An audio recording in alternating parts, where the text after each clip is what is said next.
एक दिन राजा भोज सुबह जल्दी उठकर राज ज्योतिषी को बुलाने का आदेश दिया। राजा ने ज्योतिषी से पूछा, क्या राज्य की जमीन के भीतर से निकली धन संपत्ति पर राजा का हक नहीं होता? ज्योतिषी बोले, राज्य की हर संपत्ति पर राजा का अधिकार होता है। राजा गुस्से में बोले, तो फिर मैं अपने ही राज्य की जमीन से निकले इस सिंहासन पर क्यों नहीं बैठ पा रहा? ज्योतिषी बोले, भाग्य और कर्म के बीच संघर्ष चलता रहता है महाराज। आप प्रयास करते रहे, एक दिन आप अवश्य सफल होंगे। और साथ ही उन्हें यह कहानी सुनाई। एक दिन राजा विराट अपने शयन कक्ष में सोए हुए थे। अचानक अर्धरात्रि के समय उनके किसी के रोने की ध्वनि सुनाई दी। राजा हैरान होकर उठ बैठे। ध्यान से सुनने पर उन्हें पता चला कि किसी स्त्री के रोने का स्वर नदी की ओर से आ रहा था।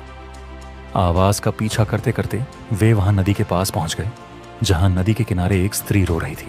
राजा विराट बोले, हे देवी, तुम्हें क्या दुख है? क्यों इस निर्जन स्थान पर बैठी इतनी रात गए विलाप कर रही हो? स्त्री ने आंसुओं से तर अपना चेहरा उठाया और बोली, मदद करने का वचन दो तो बता सकती हूँ, आगे क्या हुआ जानने के लिए बने रहे और सब्सक्राइब करें आपके अपने किस्सा कटोरा YouTube चैनल को। धन्यवाद।